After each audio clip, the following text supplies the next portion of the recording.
নমস্কার বন্ধুরা, আমার চ্যানেলে আপনাদের স্বাগত জানাই। আজকে আমি আপনাদের বানিয়ে দেখাবো হোয়াইট চিকেন।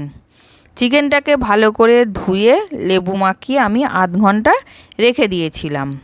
এবার আমি একটা পেস্ট বানাবো। কাজু বাদাম, চালমগজ আর পোস্ত পেস্টটা বানিয়ে আমি রেখে দেব। এবার চিকেনটার মধ্যে এক এক করে আমি মশলা দিয়ে দেবো।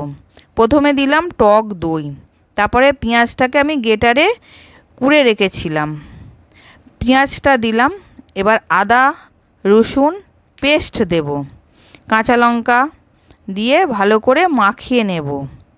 আর ওতে চালমগজ কাজু বাদাম ওইগুলো পেস্ট করে রেখেছিলাম, ওইটা দিয়ে দেব। দিয়ে ওটাকে ভালো করে মাখিয়ে আধ ঘন্টা আবার রেখে দেব।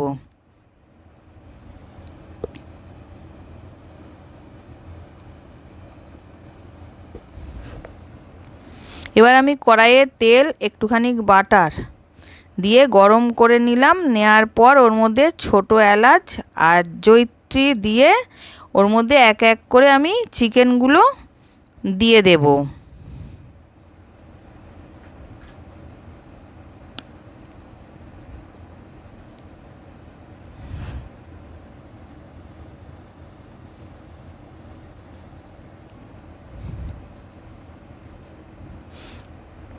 এবার আমি নুন দিলাম, দিয়ে একটুখানি নেড়ে ভালো করে আমি চাপা দিয়ে সেদ্ধ হওয়ার জন্যে কমিয়ে রেখে দেব।